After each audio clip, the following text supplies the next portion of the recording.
Welcome, everyone, on this Christmas Eve. Happy holidays and Merry Christmas to everyone. I'm Eagles insider Dave Spadaro, along with the Hall of Famer Brian Westbrook, and it's Self Scout presented by Golden Nugget Jewelers. We're talking about the Eagles' heart-stopping 32-30 win over the Houston Texans on Sunday at Lincoln Financial Field, and the offense in particular, which, Brian, rang up 519 total net yards. Yep. Nick Foles, 4 touchdown passes. The Eagles getting better and better on offense. You know, it's weird to say this, but Nick Foles continues, you're right, to get better every single week. He continues to impress.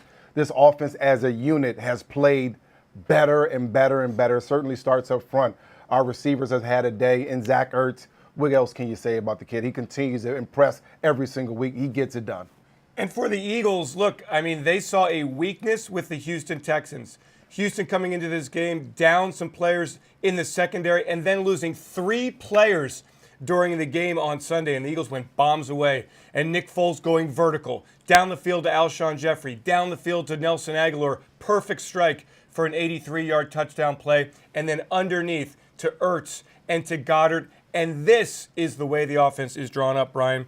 Run-pass ratio, not there, but nobody cared on the day when the Eagles went up and down the field. When you watch Nick Foles, and a big part of playing the quarterback position is understanding what the defense is doing, understand what they're giving you, and then taking advantage of the one-on-one opportunities. Nick Foles is a master of that. He understands exactly what the defense is doing. In every one-on-one opportunity, Alshon gets a one-on-one, Nick throws the ball up. Nelson Agholor gets a one-on-one, Nick throws the ball up. Same thing with Zach Ertz. Nick gives these guys opportunities that they weren't getting before. It's been impressive to watch. Yeah, it really has been, Brian. And the Eagles have been answering this question for the last couple of weeks. Why is the offense taking that next step these last few weeks? Well, it's tough to say because I think, of course, a lot of focus was on Zach Ertz early on in the season. I think Nick is now giving these guys an opportunity. And it's hard for a defense to play when they don't know if Darren Sproles will be out of the backfield for a catch, if Zach Ertz is going to be the guy, if Nelson Agholor is going to be the guy, if Alshon Jeffrey. That means they have to cover their 53.5 feet of the field. They have to be able to cover that. And it's just hard for a defense to do that play after play after play. Nick spreads the ball around. It's been great for this offense. Yeah, you mentioned Darren Sproles. I mean, look, I think a lot of people gave up on Sproles during that period of time when 10 weeks went by, hamstring injury. He'll never come back. And honestly, I understand why you're doing it because that took a long time to come back from an injury. And you wonder, an older player, can he come back with the same quickness, with the same burst?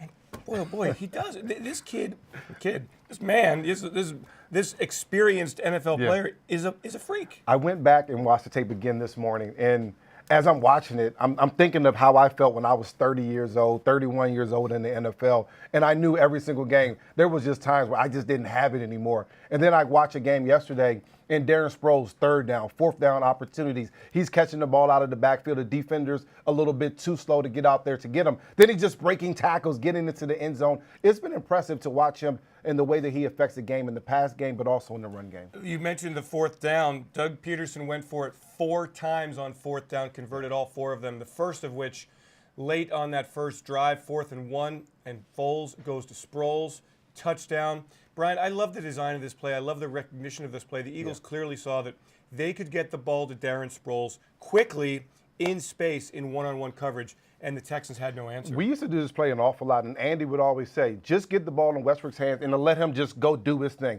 Same type of thing for Darren Sproles. Get him the football and allow him just to make magic. And there's almost no defender in the NFL that can stop him in one-on-one situations when he has space. He can crawl underneath you. He can make you miss. He can outrun you to the edge. Darren Sproles continues to be a useful weapon for this offense. And while all of those who touched the football did a magnificent job on Sunday, those who blocked more than just the offensive line also rose to the occasion against an outstanding Houston Texans front with J.J. Watt and Jadeveon Clowney and Wynton Mercilus coming off the edge. The Eagles did a spectacular job matching up, neutralizing J.J. Watt. Now, Clowney had his. Yeah. Didn't hear much from Mercilus. I thought the Eagles really backed off the blitz. We had seen a lot of Tyrann Mathieu coming from the safety position blitzing. Eagles just dictated to Houston. See, Clowney moved around a little bit, and it's hard to figure out exactly who's the blocking responsibility. He was kind of the joker, if you will, in a lot of different sets. But J.J. Watt lined up over Lane Johnson most of the game. And Lane Johnson proved why he is one of the best tackles in the NFL right now. Long arms, he kept J.J. Watt at bay. And there was a times where you didn't even realize J.J. Watt was on the field because Lane Johnson was doing such a good job yesterday. Completely impressed by that. Analyze Lane Johnson's season, if you would, Brian, because he was very upset last week that he didn't make the Pro Bowl after making it a season ago. He believes there's a right tackle bias. In your opinion, did Lane Johnson have a Pro Bowl season? You know, he's been up and down a little bit. I mean, but when he's good, when he's healthy, he's the best tackle in the league. There's no doubt about it. The foot quickness, his agility to go right and left laterally, his ability to use his long arms to stop a defender. He has that Pro Bowl potential. And, of course, he is a Pro Bowler when he's healthy. There was times this year where he wasn't all the way healthy. But, again, what happens in the Pro Bowl, it happens all the time. When you're a Pro Bowler, the years before, you usually go the next year, even if you don't play all the way up to your potential. Lane Johnson had a good enough year to be a Pro Bowler this season. The Eagles offense on Sunday, the best performance of the year, 519 total net yards. The Eagles converting third downs, 9 of 16, 4 of 4 on fourth down, 7.1 yards per play, and over 9 yards per pass attempt, which, Brian, that is a key statistic in the NFL.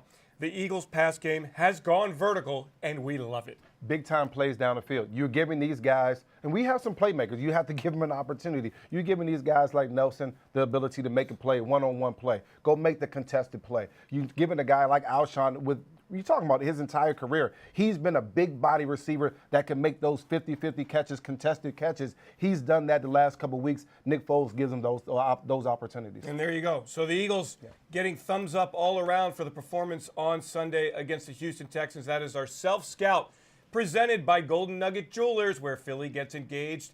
Happy holidays, Merry Christmas once again, and thanks so much for joining us.